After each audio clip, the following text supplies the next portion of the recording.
I 100% missed this card from Avatar, and it's looking to be one of the strongest in the whole set. The card is Obsessive Pursuit, an enchantment for black 1 that states when this enchantment enters and at the beginning of your upkeep, you lose 1 life and create a clue token. Whenever you attack, put X +1/+1 counters on target attacking creature, where X is the number of permanents you sacrifice this turn. If X is 3 or greater, that creature gains lifelink until end of turn. If that description sounds kind of similar, giving you a little bit of deja vu, it's because it sounds a lot like Proft's Eidetic Memory in black. Not quite the same card, obviously, but doing very similar things at a very similar scale. For those that don't know, Proft's Eidetic Memory is a card from Karlov Manor, blue 1 for a legendary enchantment. When it enters the battlefield, draw a card. Same thing as making a clue token. You have no maximum hand size. We can have combat on your turn. If you've drawn more than 1 card this turn, put X +1/+1 counters on target creature, where X is the number of cards you've drawn this turn. -1 has to be a creature you control. This card's been good in Standard. This card is good in Arena Power Cube. Like, this card is just generally really good. Obviously, it's good with, wheels and other things. It's a much more powerful card overall. But this card's doing a lot of really cool stuff. I'm going to talk about all the reasons I think this card is really, really cool in just a second, but be sure to hit that follow button if you guys like content like this. Also, I just announced a Patreon earlier today. I've been making content for a year and a half every single day, including my show Pack It Up, and I hadn't announced a Patreon yet until today, so hit that link in my bio if you want to check it out. Thanks for supporting. Let's get back to this awesome Magic card.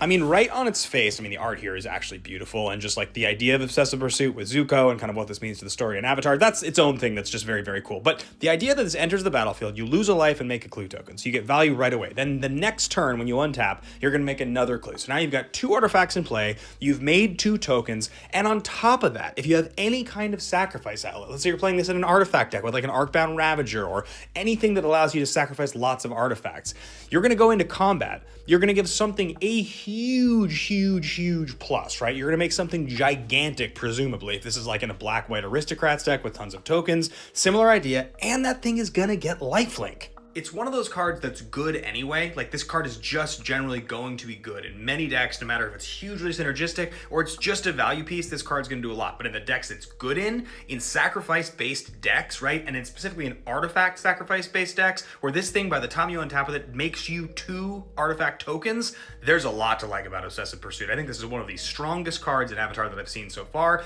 and no one is talking about it yet from what I've seen.